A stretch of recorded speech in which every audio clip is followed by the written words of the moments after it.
ಶ್ರೀ ಗುರು ಬಸವಲಿಂಗಾಯ ನಮಃ. ಇವತ್ತಿನ ಆರೋಗ್ಯ ಮತ್ತು ಆಧ್ಯಾತ್ಮ ಕಾರ್ಯಕ್ರಮಕ್ಕೆ ಬಸವ ಟಿವಿಯ ಸಮಸ್ತ ವೀಕ್ಷಕರುಗಳಿಗೆ ಆದರದ ಸ್ವಾಗತವನ್ನು ಕೋರ್ತಾ ಇದ್ದೀನಿ. ಶರಣು ಶರಣಾರ್ಥಿ. ಏನು ಇವತ್ತಿನ ಸಬ್ಜೆಕ್ಟು ಅಂತಂದರೆ ಸೆಲ್ ಥೆರಪಿ.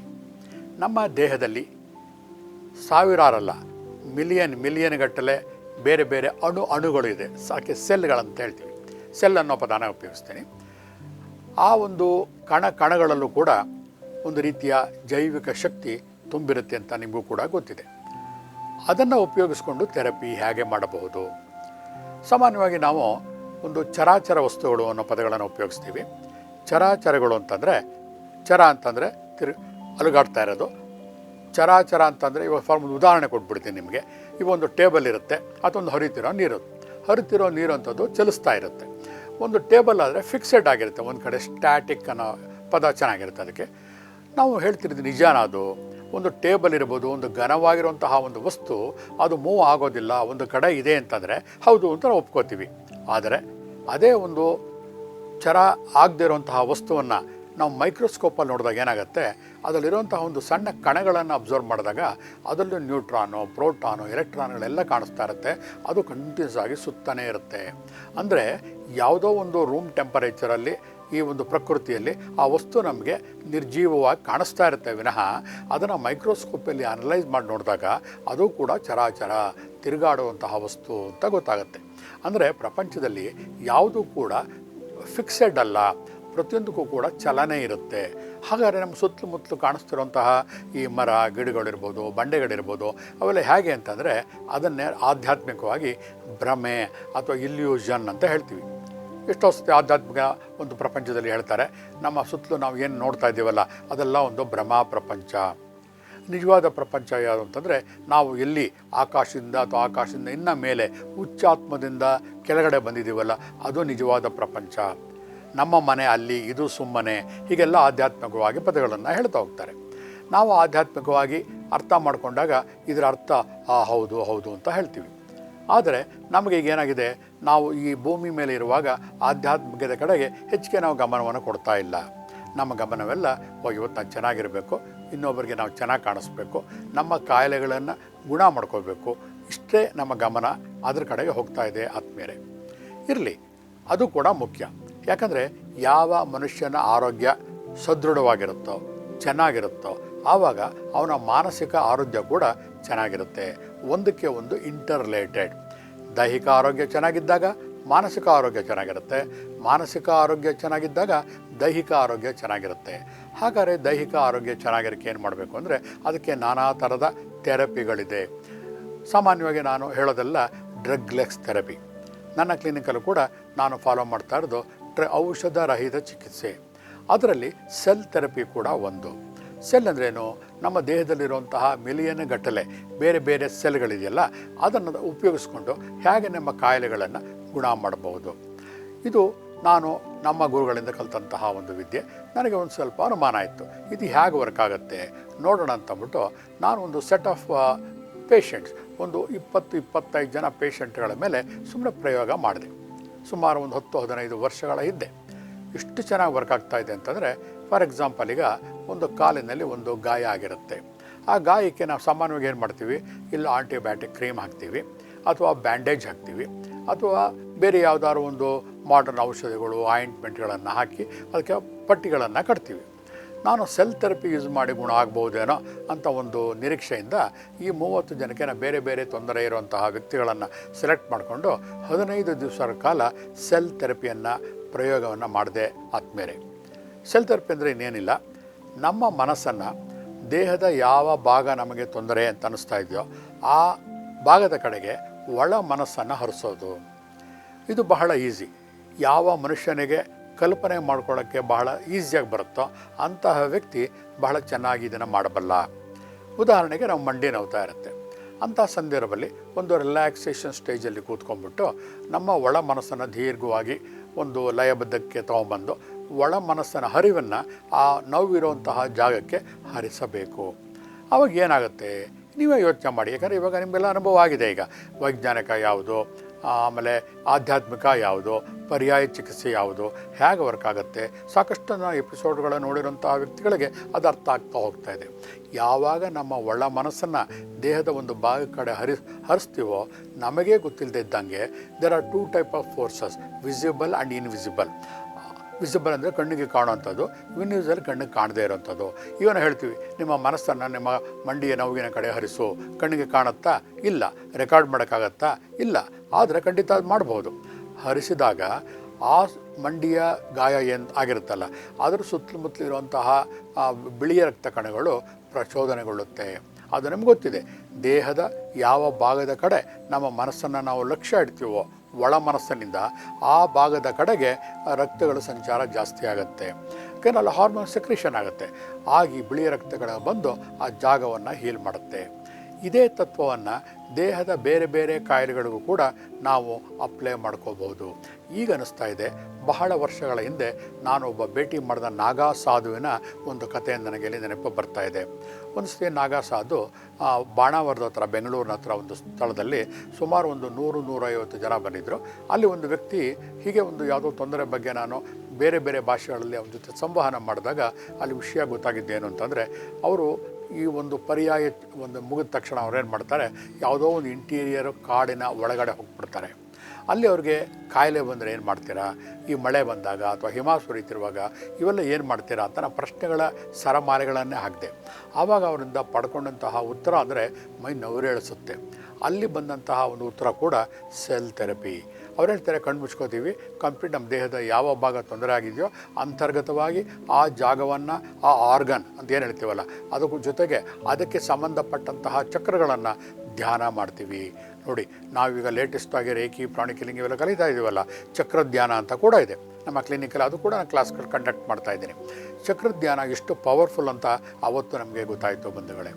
ಅಷ್ಟೇ ಅಲ್ಲ, ಏಲಿಯನ್ಸ್ ಧ್ಯಾನ ಅಂತ ಕೂಡ ಮಾಡ್ತಾರೆ. ಏಲಿಯನ್ಸ್ ಅಂದರೆ ನಾವು ಇತ್ತೀಚೆಗೆ ನಾವು ಪೇಪರ್ಗಳಲ್ಲಿ ನೋಡ್ತಾ ಇರ್ತೀವಿ, ಬೇರೆ ಲೋಕದ ಅನ್ಯಜೀವಿಗಳು ಒಂದು ದಪ್ಪ ಕಣ್ಣುಗಳಿರುತ್ತೆ. ಟಿ ವಿಗಳಲ್ಲಿ ನಾವು ಅದರ ಒಂದು ರೇಖಾ ಚಿತ್ರಗಳನ್ನು ನೋಡಿರ್ತೀವಿ. ಕೆಲವು ಅದನ್ನು ನೋಡಿರೋಂಥ ವ್ಯಕ್ತಿಗಳು ನಮ್ಗೆ ಯಾರಿಗೂ ಗೊತ್ತಿಲ್ಲ. ಆದರೆ ಕಾಲ್ಪನಿಕವಾಗಿ ಒಂದು ಕಡೆ ಬಂದಿದೆ ಅಂತಂದರೆ, ಪ್ರತಿಯೊಂದಲ್ಲಿ ಯಾವುದು ಸೃಷ್ಟಿ ನಮ್ಮ ಕಣ್ಣು ಮುಂದೆ ಕಾಣುತ್ತೋ ಅದರ ಒಂದು ಪರಿಕಲ್ಪನೆ ಬೇರೆ ಕಡೆ ಇರಲೇಬೇಕು. ಯಾವುದೋ ಒಂದು ವ್ಯಕ್ತಿ ನೋಡಿರಬೇಕು. ಇಲ್ಲದೆ ಹೋಗಿದರೆ ಆ ವೈಜ್ಞಾನಿಕವಾಗಿ ಅನಿಮೇಷನ್ನಲ್ಲಿ ಆ ಚಿತ್ರ ಹೇಗೆ ಮಾಡೋಕ್ಕೆ ಸಾಧ್ಯ ಅಲ್ವಾ? ಹಾಗಾಗಿ ಆ ಅನ್ಯಜೀವಿಯ ಒಂದು ಶಕ್ತಿಯನ್ನು ಉಪಯೋಗಿಸ್ಕೊಂಡು ಕೂಡ ಅವರು ಟ್ರೀಟ್ಮೆಂಟ್ಗಳನ್ನು ಮಾಡ್ಕೋತಾರೆ ಅಂತ ಗೊತ್ತಾಯಿತು. ಆವಾಗ ಅದೇ ವಿಷಯಗಳನ್ನು ನಾಗಾ ಸಾಧುಗಳು ಮಾತಾಡಿದಾಗ ಅವ್ರು ಹೇಳ್ತಾರೆ, ಅವರು ತಗೊಳ್ಳೋ ಆಹಾರ ಕಡಿಮೆ ಇದ್ದರೂ ಕೂಡ ಆ ಆಹಾರದ ಇಂಚು ಕಣಗಳು ಕೂಡ ಅವರ ಇಡೀ ದೇಹದಲ್ಲಿ ಹೇಗೆ ಪ್ರವಹಿಸ್ಬೋದು, ರಕ್ತವನ್ನು ಹೇಗೆ ಮಾರ್ಪಾಟು ಮಾಡ್ಕೋಬೋದು. ಇವು ನಾವು ಒಂದು 10-15 ದಿವಸ ವಾತಾವರಣ ವ್ಯತ್ಯಾಸ ಆದ ತಕ್ಷಣ ಗಂಟಲು ನೋವು, ಮೈಕೈ ನೋವು ಅಂತೆಲ್ಲ ಒದ್ದಾಡ್ತಾ ಇರ್ತೀವಿ. ಅವರು ಮನುಷ್ಯರೇ, ಅವರು ರಕ್ತ ಮಾಂಸ ಇದೆ, ಅವರು ಹುಟ್ಟಿರ್ತಾರೆ, ಅವರು ಸಾವು ಬಂದಿರುತ್ತೆ, ಎಲ್ಲ ಇರುತ್ತೆ. ಹಾಗಾದ್ರೆ ಅವ್ರು ಹೇಗೆ ಅದನ್ನು ಸರ್ವೈವ್ ಮಾಡ್ತಾರೆ? ಅವ್ರೇನು ಮಾತ್ರ ಔಷಧಿ ತೊಗೋತಾರಾ, ಇಂಜೆಕ್ಷನ್ ತೊಗೋತಾರಾ ಅಂತ ಕೇಳಿದಾಗ ಗೊತ್ತಾಗಿದ್ದು ಪರ್ಯಾಯ ಚಿಕಿತ್ಸೆ.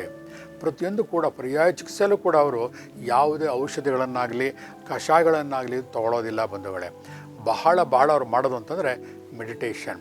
ಅವರೇನು ಮಾಡ್ತಾರೆ, ಇನ್ಸ್ಟಂಟೇನಿಯಸ್ ಆಗಿ ಹಿಪ್ನೋಸ್ಟೇಜ್ ಹೋಗಬೇಕು ಅಂತಂದಾಗ, ಒಂದು ಹಿಪ್ನೋಸ್ಟೇಜ್ ಅಂತ ಇದೆಯಲ್ಲ, ಸುಪ್ತ ಮನಸ್ಸಿಗೆ ಹೋಗಬೇಕು ತಕ್ಷಣಕ್ಕೆ ಅಂತಂದರೆ ಅವ್ರಿಗೆ ಗಾಂಜಾ, ಅಫೀಮ್ಗಳನ್ನು ಅಡ್ಡ ಮಾರ್ಗವನ್ನು ಹಿಡಿತಾರೆ. ಅಂದರೆ ಅವರ ಮಾರ್ಗ ಅದು.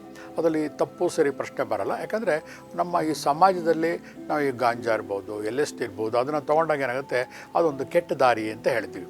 ಕಾರಣ ಇಲ್ಲಿ ಅವಶ್ಯಕತೆ ಇರೋದಿಲ್ಲ. ದೇವರೆಲ್ಲ ಕೊಟ್ಟಿರುವಾಗ ಅದನ್ನು ಉಪಯೋಗಿಸ್ಕೊಂಡು ನಮ್ಮ ದೇಹ ಆರೋಗ್ಯವನ್ನು ಹಾಳು ಮಾಡ್ಕೋತಾ ಇರ್ತೀವಿ. ಆದರೆ ಅವರ ಉದ್ದೇಶವೇ ಬೇರೆ, ದಿ ಪರ್ಪಸ್ಸು, ಇಂಟೆನ್ಷನ್ನೇ ಬೇರೆ. ಅವರು ಆರೋಗ್ಯಕ್ಕೋಸ್ಕರ ಅಥವಾ ಒಂದು ಪಾರಮಾರ್ಥಿಕವಾಗಿ ಒಂದು ಮನಸ್ಸನ್ನು ಲೀನ ಮಾಡ್ಕೊಳ್ಳೋಕ್ಕೋಸ್ಕರ ಅವರು ಅದನ್ನು ಉಪಯೋಗಿಸ್ಕೋತಾರೆ. ಆತ್ಮೀಯರೇ, ಅದನ್ನು ತಗೋತಾರಂತೆ. ತೊಗೊಂಡೇನು ಮಾಡ್ತಾರೆ, ದೇಹದ ಯಾವ ಭಾಗದಲ್ಲಿ ತೊಂದರೆ ಇದೆಯೋ, ದೇಹದ ಯಾವ ಭಾಗ ನಿಷ್ಕ್ರಿಯ ಆಗಿದೆಯೋ ಅದರ ಕಡೆಗೆ ಅವರ ಒಳ ಮನಸ್ಸನ್ನು ಹರಿಸ್ತಾರೆ. ಅವಾಗೇನಾಗುತ್ತೆ, ಅಲ್ಲ ನಡೆಯೋದೇ ಸೆಲ್ ಥೆರಪಿ. ಕಣಗಳು ಕೂಡ ಪ್ರಚೋದನೆಗೊಳ್ಳುತ್ತವೆ. ಕಂಪ್ಲೀಟ್ ಡೆಡ್ ಆಗಿರುವಂಥ ಚರ್ಮಗಳನ್ನು ರೀಆಕ್ಟಿವೇಟ್ ಮಾಡುವಂಥ ಶಕ್ತಿ ಅವರ ಮಾನಸಿಕ ಒಳ ಮನಸ್ಸಿಗೆ ಇರುತ್ತೆ. ಅದನ್ನು ಉಪಯೋಗಿಸ್ಕೊಂಡು ಅವರು ಟ್ರೀಟ್ಮೆಂಟ್ಗಳನ್ನು ಮಾಡ್ಕೋತಾರೆ ಅಂತ ಕೇಳ್ಪಟ್ಟೆ. ಅದನ್ನು ನಾನು ನನ್ನ ಕ್ಲಿನಿಕ್ಗಳಲ್ಲಿ ಟ್ರೀಟ್ಮೆಂಟ್ ಮಾಡಿದಾಗ 100ಕ್ಕೆ 100 ಫಲ ಕೊಡೋಕ್ಕೆ ಶುರುವಾಯಿತು. ಹಾಗಾದ್ರೆ ಕೇಳಿಬಿಡ್ಬೋದು, ಹಾಗಾದ್ರೆ ಇವೆಲ್ಲ ಫಲ ಆಗುತ್ತೆ, ನಿಜ, ನಾನು ನಂಬಿಕೆ ಆಗೋದಿಲ್ಲ, ಆದರೆ ಎಲ್ಲ ಪೇಷಂಟ್ಗಳನ್ನು ನಿಮ್ಮ ಕ್ಲಿನಿಕ್ ಕಳಿಸ್ಬಿಟ್ರೆ ಗುಣ ಮಾಡ್ಬೋದಾ? ಇಲ್ಲಿ ಕರ್ಮ ಸಿದ್ಧಾಂತ ವರ್ಕ್ ಆಗುತ್ತೆ ಬಂಧುಗಳೇ. ಯಾವುದೇ ಒಂದು ವ್ಯಕ್ತಿ ನಮ್ಮ ಪರ್ಯಾಯ ಚಿಕಿತ್ಸೆಯಲ್ಲಿ ಗುಣ ಮಾಡಿದ್ದಾನೆ ಅಂತಂದ ತಕ್ಷಣವೇ ನಾವು ಹೇಳುವಂತಹ ಪದ ಇದೆ, ಆಯಿತು ಎಲ್ಲ ಪೇಷಂಟ್ಗಳನ್ನೂ ಅಲ್ಲಿ ಕಳಿಸ್ಬಿಡೋಣ, ಗುಣ ಆಗುತ್ತಾ ಅಂತ. ಯಾವುದೇ ಒಂದು ವ್ಯಕ್ತಿ ತೊಂದರೆ ಅನುಭವಿಸ್ತಿರುವಾಗ ಯಾವುದೇ ಕಾರಣದಿಂದ ಗುಣ ಆಯಿತು ಅಂತ ಅನ್ಬೇಕಾದ್ರೆ ಅವನಿಗೆ ಆ ಕಾಯಿಲೆ ಕಳೆಯುವಂತಹ ಸಮಯ ಬಂದಿರಬೇಕು, ಅವನ ಕರ್ಮ ನಶಿಸಿ ಹೋಗಿರಬೇಕು, ಪುಣ್ಯದ ಫಲ ಪ್ರಾಪ್ತಿ ಜಾಸ್ತಿ ಆಗ್ತಿರಬೇಕು. ಅಂತಹ ಸಂದರ್ಭದಿಂದ ಮಾತ್ರ ಅದು ಅಲೋಪತಿ ಇರ್ಬೋದು, ಹೋಮಿಯೋಪತಿ ಇರ್ಬೋದು, ಮತ್ತೊಂದಿರ್ಬೋದು, ಅವನು ಗುಣ ಆಗ್ತಾನೆ ವಿನಃ ಬೇರೆ ಯಾವ ಚಿಕಿತ್ಸೆಯೂ ಕೂಡ ಸುಮ್ಮನೆ ಮಿರಾಕಲ್ ಆಗಿ ಅಥವಾ ಮ್ಯಾಜಿಕ್ ಆಗಿ ಕೆಲಸ ಮಾಡೋದಿಲ್ಲ. ಕರ್ಮಫಲ ಸಿದ್ಧಾಂತವೇ ಕಂಪ್ಲೀಟ್ ಅಲ್ಟಿಮೇಟ್. ನೀವು ಎಷ್ಟೇ ವೈಜ್ಞಾನಿಕವಾಗಿ ಮುಂದುವರೆದು ಕೂಡ ಪ್ರಕೃತಿಯ ಮುಂದೆ ನಾವೆಲ್ಲ ಕುಬ್ಜರು. ಹಿಂದೆ ನಾವು ಗಲಿವರ್ ಅಂತ ಒಬ್ಬನ ಕಥೆಗಳನ್ನು ಕೇಳ್ತಾ ಇದ್ವು, ತುಂಬ ದೈತ್ಯವಾಗಿರುವಂತಹ ವ್ಯಕ್ತಿ. ಆ ಗಲಿವರನ ಮುಂದೆ ನಾವೆಲ್ಲ ಕುಬ್ಜರು, ಚಿಕ್ಕ ಚಿಕ್ಕ ಹುಡುಗರಷ್ಟೇ. ನಾವು ಅನ್ಬೋದು ನಾವು ವೈಜ್ಞಾನಿಕವಾಗಿ ಎಷ್ಟೇ ಅನ್ವೇಷಣೆಗಳನ್ನು ಮಾಡಿದ್ದೀವಿ ಅಂತಂದ್ಬಿಟ್ಟು. ಎಷ್ಟೇ ಮಾಡಿದರೂ ಕೂಡ ಅವರ ಮುಂದೆ ನಾನೇನಿಲ್ಲ. ಅದಕ್ಕೋಸ್ಕರ ಒಂದು ಕವಿ ಹೇಳ್ತಾರೆ, ಎತ್ತರದ ನಿನ್ನೆದುರು ಗಲಿವರನ ಸಖನಾಗಿ ನಾನೆಂಬ ಒಣಗರುವ ಧೂಳಿ ಪಟವಾಯಿತು. ನೀ ವಿಶ್ವಚಕ್ಷು ವಿಶ್ವ ಬಲಭುಜನೋ ನಾ ಕುಬ್ಜ ನೀ ಮಹಿಮ ಮುದ್ದು ರಾಮ. ನೋಡಿ ಎಷ್ಟು ಚೆನ್ನಾಗಿದೆ ಪ್ರಪಂಚ, ಪ್ರಕೃತಿ ಹೇಗಿದೆ ಅಂದರೆ, ಎತ್ತರದ ನಿನ್ನೆದುರು ಗಲಿವರನ ಸಖನಾಗಿ. ಪ್ರಕೃತಿ ಅನ್ನೋದು ಒಂದು ದೊಡ್ಡ ಗಲಿವರ ಇದ್ದಂಗೆ, ಅವನ ಮುಂದೆ ನಾವು ಚಿಕ್ಕವರು ನಾವೆಲ್ಲ. ನಾನೆಂಬ ಒಣಗರ್ವ ಧೂಳಿಪಟವಾಯಿತು. ನಾವೇನೋ ಸಾಧನೆ ಮಾಡಿಬಿಟ್ಟಿದ್ದೀವಿ, ವೈಜ್ಞಾನಿಕವಾಗಿ ನಾವು ಬಹಳ ಮೇಲೆ ಬಂದುಬಿಟ್ಟಿದ್ದೀವಿ ಅಂತ ನಾವು ಒಂದು ಅಹಂಕಾರ ಇತ್ತಲ್ಲ ನಮಗೆ. ಇತ್ತೀಚಿನ ಎಪಿಡೆಮಿಕ್ ಡಿಸೀಸ್ಗಳ ನೋಡಿದಾಗ ಆ ಒಂದು ಒಣಗರ್ವ ಧೂಳಿಪಟ ಆಗೋಯ್ತು. ನಾವು ಸಾಧನೆ ಮಾಡ್ತಿರೋದು ಒಂದು ಕಣ ಕೂಡ ಇಲ್ಲ. ನೀನು ವಿಶ್ವಚಕ್ಷು ಅಂದರೆ ಈ ಪ್ರಪಂಚ ಇದೆಯಲ್ಲ, ಅದರ ಕಣ್ಣಿದೆಯಲ್ಲ, ಅದು ಎಷ್ಟು ಪವರ್ಫುಲ್ ಆಗಿದೆ ಅಂತಂದರೆ, ನೀ ವಿಶ್ವ ಬಹುಭುಜನೋ ಅಂದರೆ ಈ ವಿಶ್ವಶಕ್ತಿ ಇದೆಯಲ್ಲ, ಅದು ಭುಜ ಇರುವಂಥ ಪರಾಕ್ರಮಶಾಲಿ. ಅದರ ಮುಂದೆ ನಾವೆಲ್ಲ ನಿರ್ವೀರ್ಯರು ಅಲ್ವಾ? ಎಷ್ಟು ನಿಜ ಅಲ್ವಾ ಇದು? ನಾವು ಎಷ್ಟೇ ಸಾಧನೆ ಮಾಡಿದ್ದೀವಿ ಅಂತ ಹೇಳಿದ್ರು ಕೂಡ ಪ್ರಕೃತಿಯ ಮುಂದೆ ನಾವು ಬಹಳ ಕುಬ್ಜರೇನೆ. ಇಷ್ಟೋ ನಾವು ಹೊಸ ಯಾಂತ್ರಿಕ ಪರಿಣಿತಿ ಹೊಂದಿರ್ಬೋದು, ಕೆಲವೊಂದು ಡಿವೈಸ್ಗಳನ್ನು ಕಂಡುಹಿಡಿರ್ಬೋದು. ಆದರೆ ಎಷ್ಟೇ ಈ ಫ್ಲಡ್ ಬಂದಾಗ, ಸುನಾಮಿಗಳು ಬಂದಾಗ ಏನು ಮಾಡ್ತಾಯಿದ್ದೀವಿ ನಾವು? ನಮ್ಮ ಕಣ್ಣು ಮುಂದೆ ಜನಗಳು ಕೊಚ್ಕೊಂಡು ಹೋಗ್ತಾಯಿದ್ರು ಕೂಡ ನಿಸ್ಸಹಾಯಕರಾಗಿ ನೋಡ್ತಾ ಇದ್ದೀವಿ. ಕೇವಲ ಎಲ್ಲೋ ಒಂದು ಕಡೆ ನಾಳೆ ಬರ್ಬೋದು, ಅಥವಾ ಪ್ರವಾಹ ಬಂದಾದಮೇಲೆ ಎಷ್ಟು ಬಂದು ಎಷ್ಟು ಹೋಯಿತು ಅಂತ ಅನಲೈಸ್ ಮಾಡೋಷ್ಟು ಸ್ವಲ್ಪ ಜ್ಞಾನ ನಾವು ಬೆಳೆಸ್ಕೊಂಡಿರ್ಬೋದು. ಆದ್ದರಿಂದ ನಮ್ಮೆಲ್ಲದಕ್ಕಿಂತ ಪವರ್ಫುಲ್ ಆಗಿರುವಂತಹ ಆ ವಿಶ್ವಶಕ್ತಿಯನ್ನು ನಾವು ನಂಬಬೇಕು ಬಂಧುಗಳೇ. ಯಾವಾಗ ನಾವು ವಿಶ್ವಶಕ್ತಿಯನ್ನು ನಂಬ್ತೀವೋ ಈ ಸೆಲ್ ಥೆರಪಿ ವರ್ಕ್ ಆಗುತ್ತೆ. ಹಾಗಾಗಿ ನಾನು ಪ್ರತಿಯೊಂದು ಥೆರಪಿಗಳಲ್ಲೂ ಕೂಡ ನಾನು ಹೇಳೋದೇನಂತಂದರೆ, ಆಧ್ಯಾತ್ಮಿಕ ಹಿನ್ನೆಲೆ ಇರಲೇಬೇಕು. ಯಾವಾಗ ಆಧ್ಯಾತ್ಮಿಕ ಹಿನ್ನೆಲೆ ಇರುತ್ತೋ ಆವಾಗ ಯಾವುದೇ ರೋಗಕ್ಕೆ ಯಾವುದೇ ನೀವೊಂದು ಟ್ರೀಟ್ಮೆಂಟ್ ಮಾಡಿ, ಇಂಥದ್ದೇ ಅಂತಲ್ಲ, ಎನಿ ಫೀಲ್ಡ್ ಅದು ವರ್ಕ್ ಆಗ್ತಾ ಹೋಗುತ್ತೆ. ತಿರ್ಗಾ ಆಧ್ಯಾತ್ಮಿಕ ಅಂದ್ರೇನು? ಎಲ್ಲರೂ ಆಧ್ಯಾತ್ಮಿಕನ ಹೇಗೆ ಕನ್ಫ್ಯೂಸ್ ಮಾಡ್ಕೊತಿದ್ದಾರೆ ಅಂದರೆ, ದೇವರು ದಿಂಡ್ರು ಇಷ್ಟೇ ಅಲ್ಲ, ಎಲ್ಲವನ್ನೂ ಒಳಗೊಂಡಿದೆ. ಅದು ಸಮಗ್ರವಾಗಿದೆ. ದೇವರ ಒಂದು ನಂಬಿಕೆ ಅಂತ ಅನ್ಬೋದು. ದೇವರು ಅಂತಂದರೆ ಯಾವುದೇ ಒಂದು ವ್ಯಕ್ತಿಗತ ಹೇಳಬಾರ್ದು, ಇಲ್ಲಿ ಒಂದು ಶಕ್ತಿ ಅಂತ ತಗೊಳ್ಳಿ. ಕಾಸ್ಮಿಕ್ ಎನರ್ಜಿನೇ ದೇವರು. ಆ ಒಂದು ಶಕ್ತಿ ಯಾವಾಗ ನಮ್ಮ ನಂಬಿಕೆ ಬರುತ್ತೋ ನಮ್ಮ ಥಿಂಕಿಂಗ್ ಲೆವೆಲ್ಲೇ ಒಂಥರ ಎತ್ತರದಲ್ಲಿ ಹೋಗುತ್ತೆ. ಒಬ್ಬ ವೈಮಾನಿಕ ಏನು ಮಾಡ್ತಾನೆ, ಫ್ಲೈಟಲ್ಲಿ ಹೋಗ್ತಿರುವಾಗ ಮೇಲ್ಗಡೆಯಿಂದ ನೋಡಿದಾಗ ಅವನಿಗೆ ಭೂಲೋಕವೆಲ್ಲ ನೀಟಾಗಿ ಇಡೀ ಭೂಮಿಯ ಒಂದು ಗುಂಡಾಗಿ ಕಾಣುತ್ತೆ.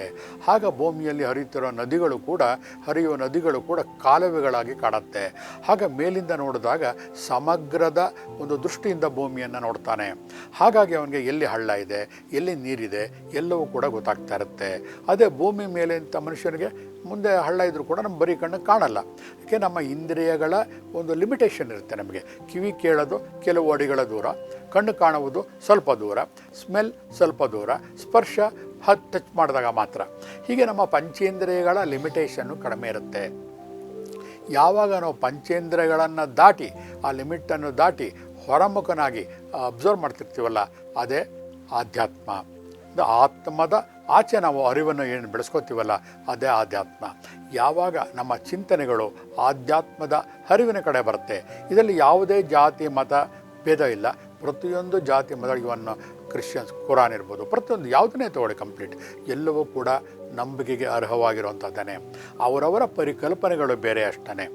ಯಾವಾಗ ನಾವು ಅದನ್ನೆಲ್ಲ ನಂಬ್ತೀವೋ ಆವಾಗ ನಮ್ಮ ಆರೋಗ್ಯ ಕೂಡ ಸುಧಾರಿಸುತ್ತೆ. ಇವತ್ತು ಎಷ್ಟೋ ಸತಿ ನಾವು ಅಬ್ಸರ್ವ್ ಮಾಡ್ತಾ ಇದ್ದೀವಿ, ನಮ್ಮ ರಿಸರ್ಚ್ ಸೆಂಟರ್ಲ್ಲೂ ಕೂಡ ಇದು ನಮ್ಮ ಗಮನಕ್ಕೆ ಬಂದಿದೆ. ನಂಬಿಕೆ ಯಾವ ಮನುಷ್ಯನಿಗೆ ಇರೋದಿಲ್ವೋ ಅಂತಹ ಮನುಷ್ಯರುಗಳಿಗೆ ಯಾವುದೇ ಕಾಯಿಲೆಗಳು ಕೂಡ ಗುಣ ಆಗೋದೇ ಇಲ್ಲ. ಇದು ಪ್ರತಿ ಸ್ಟೇಜಲ್ಲೂ ಕೂಡ ನಾವು ಇದನ್ನು ರೀಚೆಕ್ ಮಾಡ್ತಾ ಇದ್ದೀವಿ, ಅದು ಪ್ರೂವ್ ಆಗ್ತಾ ಇದೆ ಆದಮೇಲೆ.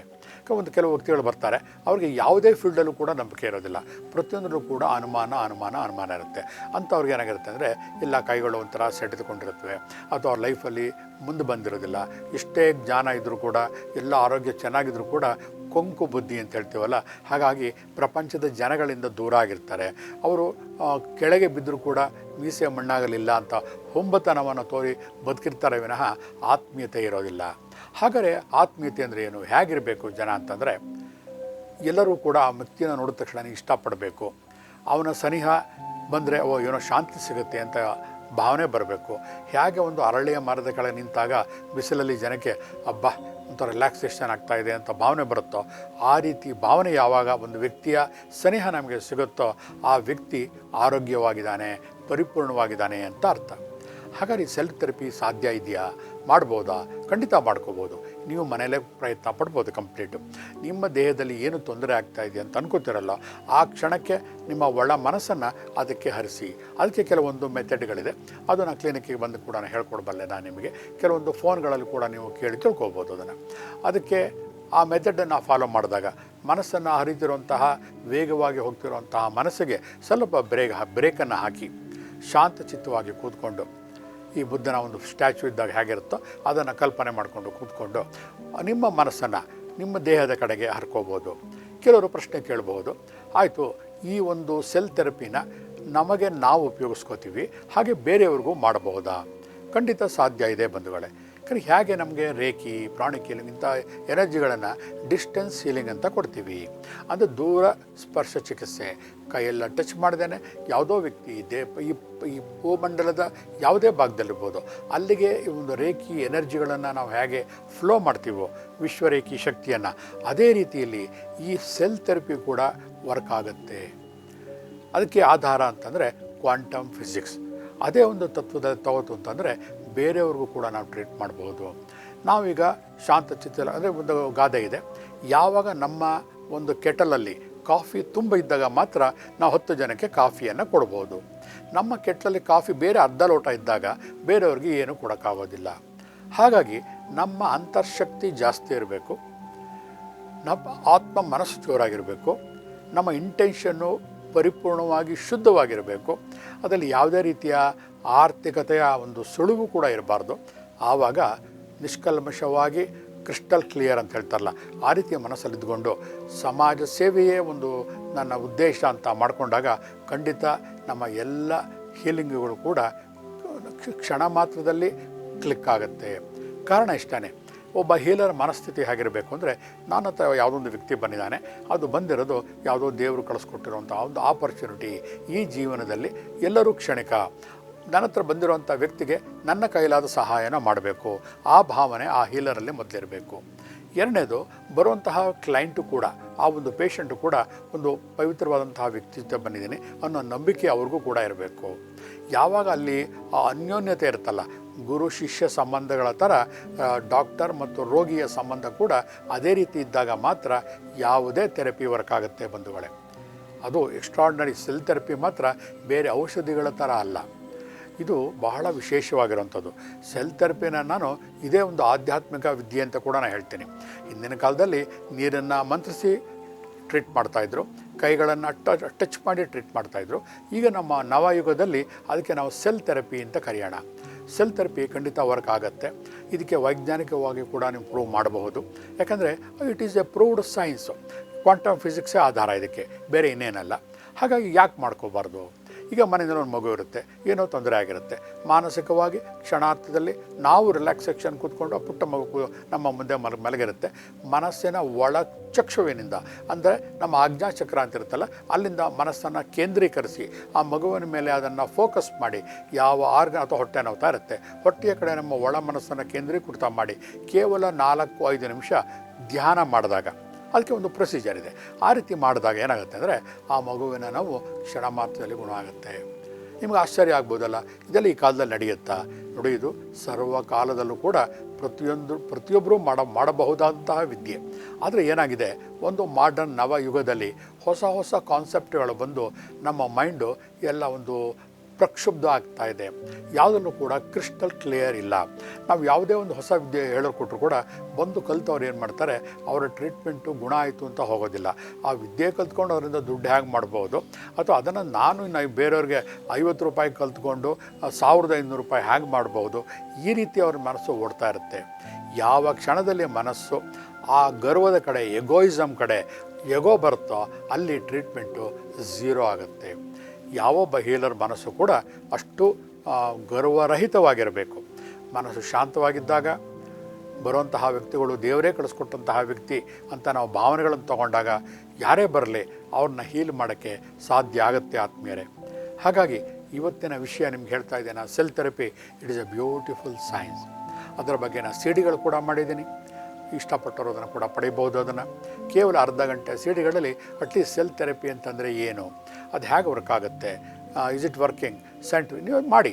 ಸೈಂಟಿಫಿಕ್ ಅಂದರೆ ಏನು, ಯಾವುದೇ ರಿಸಲ್ಟ್ ಓರಿಯೆಂಟ್ ಆಗಿರಬೇಕು, ಮತ್ತೊಬ್ಬರಿಗೆ ಹೇಳ್ಕೊಡೋ ಆಗಿರಬೇಕು. ಹಾಗೆ ಪ್ರತಿಯೊಬ್ಬರ ಮೇಲೆ ಕೂಡ ಪದೇ ಎಕ್ಸ್ಪರಿಮೆಂಟ್ ಮಾಡೋರು ಕೂಡ ವರ್ಕ್ ಆಗಬೇಕು.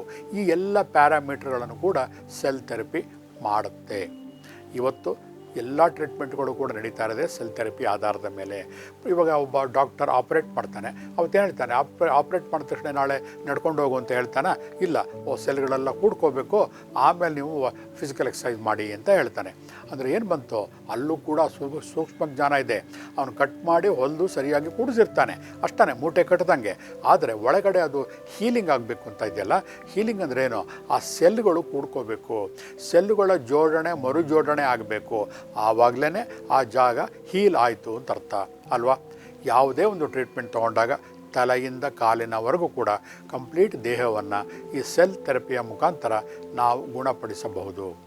ಸೆಲ್ ಥೆರಪಿಯ ಮುಖಾಂತರ ಗುಣಪಡಿಸಿದಾಗ ಮಾನಸಿಕ ತೊಂದರೆಗಳು ಸರಿ ಹೋಗಬಹುದಾ ಅಂತ ಕೆಲವರು ಪ್ರಶ್ನೆ ಬರಬಹುದು. ಹೌದು, ಹೇಗೆ ಹೇಳಿ ನೋಡೋಣ. ಮನಸ್ಸಿಗೆ ಸೆಲ್ಗಳಿರುತ್ತಾ? ಇಲ್ಲ. ಆದರೆ ದೈಹಿಕವಾಗಿ ನಮಗೆ ಸೆಲ್ಗಳಿರುತ್ತೆ, ಅಣುಗಳಿರುತ್ತೆ. ಆದರೆ ಪ್ರಾರಂಭದಲ್ಲೇ ನಿಮ್ಗೆ ಹೇಳಿದ್ದೆ, ಮಾನಸಿಕವಾಗಿ ನಾವು ಸದೃಢವಾಗಿರಬೇಕಾದ್ರೆ ದೈಹಿಕವಾಗಿ ಕೂಡ ಆರೋಗ್ಯವಾಗಿರಬೇಕು. ಎಷ್ಟೋ ಜನ ನಾವು ವಿವೇಕಾನಂದರ ಒಂದು ಫೋಟೋಗಳನ್ನು ನೋಡಿದಾಗ ನಮಗೇನಿಸುತ್ತೆ, ಒಬ್ಬ ಧೀಮಂತ ಅಂತ ಹೇಳ್ತೀವಿ, ನಾವೇ ನೋಡಿರೋದಿಲ್ಲ. ಆದ್ರೇನು ಅವರ ಆ ನಿಲುವು, ಆ ವ್ಯಕ್ತಿತ್ವ, ಆ ಒಂದು ಮುಖ ಅವೆಲ್ಲ ನೋಡಿದಾಗ ಏನಾಗುತ್ತೆ, ಅವ್ರು ಹೇಳುವ ಮಾತಿಗೆ ಒಂದು ಅರ್ಥಗರ್ಭಿತವಾದಂತಹ ಒಂದು ಶಕ್ತಿ ಬರುತ್ತೆ. ಹಾಗಾಗಿ ನಮ್ಮ ಆರೋಗ್ಯ ಚೆನ್ನಾಗಿತ್ತು ಅಂತಂದರೆ ಸೆಲ್ ಥೆರಪಿ ಮುಖಾಂತರ ನಾವು ಸ್ಟ್ರಾಂಗ್ ಆಗಿದ್ದಾಗ ಮಾನಸಿಕ ತೊಂದರೆಗಳು ಕೂಡ ಕಡಿಮೆ ಆಗ್ತಾ ಹೋಗುತ್ತೆ. ಯಾವಾಗ ಫಿಸಿಕಲ್ ಬಾಡಿ ಸ್ಟ್ರಾಂಗ್ ಆಗಿರುತ್ತೋ ಮಾನಸಿಕ ಬಾಡಿ ಕೂಡ ಅಷ್ಟೇ ಸ್ಟ್ರಾಂಗ್ ಆಗಿರುತ್ತೆ ಆದಮೇಲೆ. ಹಾಗಾಗಿ ಈ ಸೆಲ್ ಥೆರಪಿ ಅನ್ನುವಂತಹ ಹೊಸ ಒಂದು ಪ್ರಯೋಗವನ್ನು ನಾನು ನಿಮಗೆ ಹೇಳ್ಕೊಡ್ತಾ ಇದ್ದೀನಿ ಇವತ್ತು. ಸೆಲ್ ಥೆರಪಿಯನ್ನು ಮಾಡಿ ನನ್ನ ಕ್ಲಿನಿಕ್ಕಿಗೆ ಬಂದಾಗ ಅದ್ರ ಬಗ್ಗೆ ಇನ್ನೂ ಎಷ್ಟು ನಿಮಗೆ ನಾಲೆಡ್ಜ್ ಬೇಕೋ ತಿಳ್ಕೊಳ್ಳಿ. ಎಷ್ಟೋ ವಿಷಯಗಳನ್ನು ಬರೀ ಔಷಧಿ ಮಾತ್ರೆಗಳಿಗೂ ಬದಲು ಈ ಸೆಲ್ ಥೆರಪಿಗಳನ್ನು ಮಾಡಿಕೊಂಡು ನಿಮ್ಮ ಆರೋಗ್ಯವನ್ನು ವೃದ್ಧಿಸ್ಕೊಳ್ಳಿ. ನಿಮ್ಮ ಚರ್ಮ, ನಿಮ್ಮ ಔರಾನ ಸ್ಟ್ರಾಂಗ್ ಮಾಡಿಕೊಂಡಾಗ ಒಬ್ಬ ಧೀಮಂತ ವ್ಯಕ್ತಿ ಆಗೋದರಲ್ಲಿ ಸಂದೇಹ ಇಲ್ಲ. ಇವತ್ತಿನ ಈ ಬಸವ ಟಿವಿಯ ವಿಶೇಷ ಕಾರ್ಯಕ್ರಮವನ್ನು ನೋಡ್ತಿರುವಂತಹ ಸಮಸ್ತ ವೀಕ್ಷಕರೊಳಗೆ ಧನ್ಯವಾದವನ್ನು ಅರ್ಪಿಸ್ತಾ ಇದ್ದೀನಿ. ಶರಣಾರ್ಥಿ.